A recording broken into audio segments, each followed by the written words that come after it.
வாழ்க வையகம், வாழ்க வையகம், வாழ்க வளமுடன். குருவே துணை. அனைவருக்கும் இனிய காலை வணக்கம். ஆசான் அருட்தந்தை வேதாத்ரி மகரிஷி அவர்களது ஞான களஞ்சிய கவிதைகள் பார்த்து கொண்டிருக்கிறோம். இன்று கவி எண் 53. பொன் பணம் அதிகாரம் புகழ் மறைய என்னும் தலைப்பில் அமைந்த கவிதை.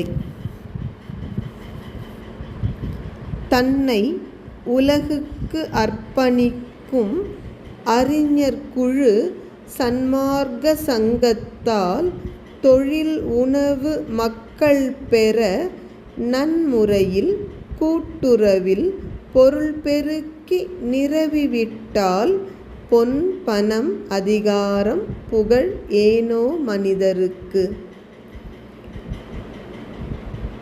மனிதர்களை துன்பத்தில் ஆழ்த்துகிற விஷயங்கள் இந்த 4 தான்.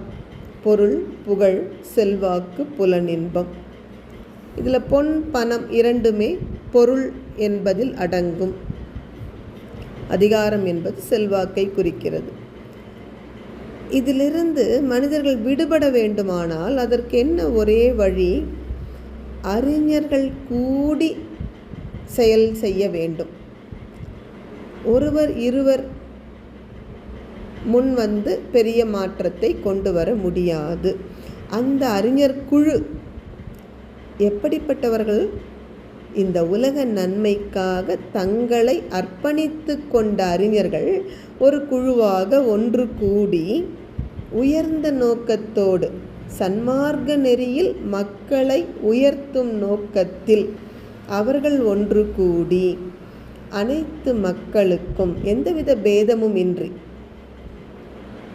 உலகில் உள்ள அனைத்து மக்களுக்கும் அடிப்படை தேவை உணவு.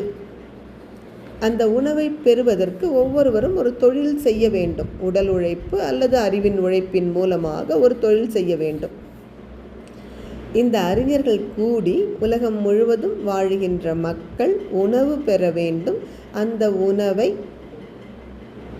ஒரு தொழில் மூலமாக, உணவிற்குரிய பணத்தை ஒரு தொழில் மூலமாக பெறுவதற்கு உரிய வகையில் கூட்டுறவில் ஏற்பாடுகள் செய்து உணவை சமமாக நிரவிவிட்டால் மனிதருக்கு எதற்காக தங்கம் அல்லது பணம் தேவைப்பட போகிறது? அவர்களுக்கு எதற்காக புகழோ அதிகாரமோ தேவைப்பட போகிறது? அடிப்படை தேவை உலகம் முழுவதும் உள்ள மக்களுக்கு சமமாக, அதுவும் இலவசமாக கொடுக்க சொல்லல அருட்தந்தை.